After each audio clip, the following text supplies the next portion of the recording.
ಸಮಯ ಎಲ್ಲವನ್ನೂ ಸರಿಪಡಿಸುತ್ತದೆ. ಸಮಾಧಾನದಿಂದಿರಿ. ನಿಮ್ಮ ಬಗ್ಗೆ ಬೇರೆಯವರು ಏನು ಆಲೋಚಿಸುತ್ತಾರೆ ಎನ್ನುವುದು ನಿಮ್ಮ ಕಾಯಕವಾಗದಿರಲಿ. ನಿಮ್ಮನ್ನು ಮತ್ತೊಬ್ಬರಿಗೆ ಹೋಲಿಸಿಕೊಳ್ಳದಿರಿ, ಏಕೆಂದರೆ ಅವರು ನಡೆದು ಬಂದ ದಾರಿ ಬಗ್ಗೆ ನಿಮಗೆಷ್ಟು ಗೊತ್ತಿರಲು ಸಾಧ್ಯ. ಸಮಸ್ಯೆಗಳ ಬಗ್ಗೆ ಎಂದೂ ಯೋಚಿಸದಿರಿ, ಏಕೆಂದರೆ ಅದರ ಪರಿಹಾರಕ್ಕಾಗಿ ಯೋಚಿಸಲು ಇರುವ ಸಮಯವನ್ನು ಅದು ತಿಂದು ಹಾಕುತ್ತದೆ.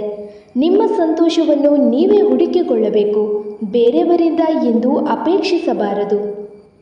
ಹಣದಿಂದ ಸಂತೋಷವನ್ನು ಕೊಂಡುಕೊಳ್ಳಲು ಸಾಧ್ಯವಿಲ್ಲ. ಸಹಾಯದ ಅವಶ್ಯಕತೆ ಇರುವವರಿಗೆ ಸಹಕರಿಸಿ. ಸಮಯ ಬಂದಾಗ ಸಹಾಯ ಮಾಡುತ್ತಾರೆ. ಸೋಲಿನಲ್ಲೇ ಸಾಧನೆಯು ಆರಂಭವಾಗುವುದು. ಸೋಲದಿರುವುದು ಹೇಗೆಂದು ಸೋಲಿನಿಂದಲೇ ಕಲಿಯಬೇಕು. ನೀವು ಮಾಡುವ ಕೆಲಸವನ್ನು ಆಟದಂತೆ ಆನಂದಿಸಿ, ಆದರೆ ಕೆಲಸದೊಂದಿಗೆ ಎಂದೂ ಆಟವಾಡದಿರಿ. ಮಾತು ಮಾವಿನ ಹಣ್ಣಿನಂತಿರಲಿ, ಮರದಿಂದ ಬೀಳುವ ಮೊದಲೇ ಎಚ್ಚರ ವಹಿಸಿ. ಇನ್ನಷ್ಟು ವಿಡಿಯೋಸ್ಗಳಿಗಾಗಿ ಈ ಚಾನಲನ್ನು ಸಬ್ಸ್ಕ್ರೈಬ್ ಮಾಡಿ. ಸಿಗೋಣ ನೆಕ್ಸ್ಟ್ ವಿಡಿಯೋದಲ್ಲಿ. Thank you.